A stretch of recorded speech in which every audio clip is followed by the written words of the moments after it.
covering Northern California. You're watching Action News Now, coverage you can count on. The pain at the pump is about to increase, why you may want to fill that tank up today. Plus, what would you do if these important but potentially dangerous pollinators made themselves at home where you live? I've talked to every beekeeper in town, I think. We share one woman's recurring dilemma. But first, we're coping with triple-digit heat across our area right now.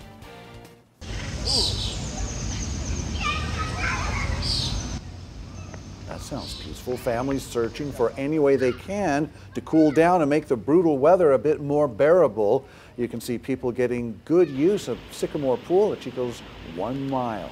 That's right, another day of scorching sun. The Action News Now Storm Tracker weather team is tracking the heat and what you need to know. Meteorologist Patrick Wright shows us how our power grid is holding up. But first, Chief Meteorologist Jason Stiff has a look outside. Yeah, it's still very hot. We have widespread triple digits all over the valley right now, and we're not much cooler than that in the higher elevations, way above average for this time of year. It's still 106 in Redding. It's 100 degrees at the Chico Airport, 103 in Red Bluff, and 90s are prevalent around the foothills. Paradise is still 94. Weaverville is 98 degrees. We don't have a lot of a breeze, a bit of a breeze around the valley between 5 and 12 miles an hour, as you can see, but thankfully it's not getting the fire danger a lot worse. But you still want to be careful because we have a lot of dry air, hot air, and dry grasses on the ground, and we still have our heat advisories and our excessive heat warnings. Those will last through Sunday for almost all of Northern California, so please be mindful of that. Stay safe, and if you're trying to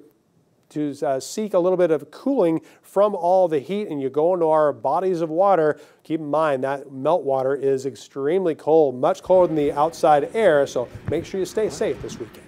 All right, thanks, Jason. And Patrick, we are all running our ACs and swamp coolers. Does that power grid have the supply to get us through the heat wave? Well, Haley, grid operators say that they don't expect any concerns when it comes to issuing any flex alerts or power safety shutoffs for this heat wave. As temperatures peak during this heat wave around 110 degrees this weekend during the day, with overnight lows in the low to mid 70s, PG&E says its main concern is its equipment and how it handles the heat. During a heat wave, transformers, the devices used to distribute power to homes and business, need a period of time when they can cool down, which usually happens overnight when energy usage and temperatures drop. Heat events with sustained high overnight temperatures can put stress on transformers, causing them to fail.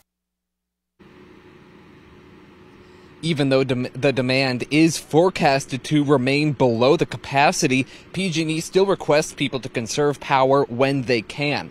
If power does go out, PG&E says keep a battery-powered flashlight on hand, keep generators away from living spaces, and pre-freeze some ice to keep your fridge or freezer contents cool. Both PG&E and CAL ISO expect the grid to hold up and remain stable heading into the holiday weekend. In Chico, meteorologist Patrick Wright, Action News Now coverage you can count on. That is good to hear. Thanks, Patrick. CAL ISO shows that right now demand is around 32,000 megawatts, and as you can see, the current capacity is nearly 51,000, so it looks like we're doing pretty well.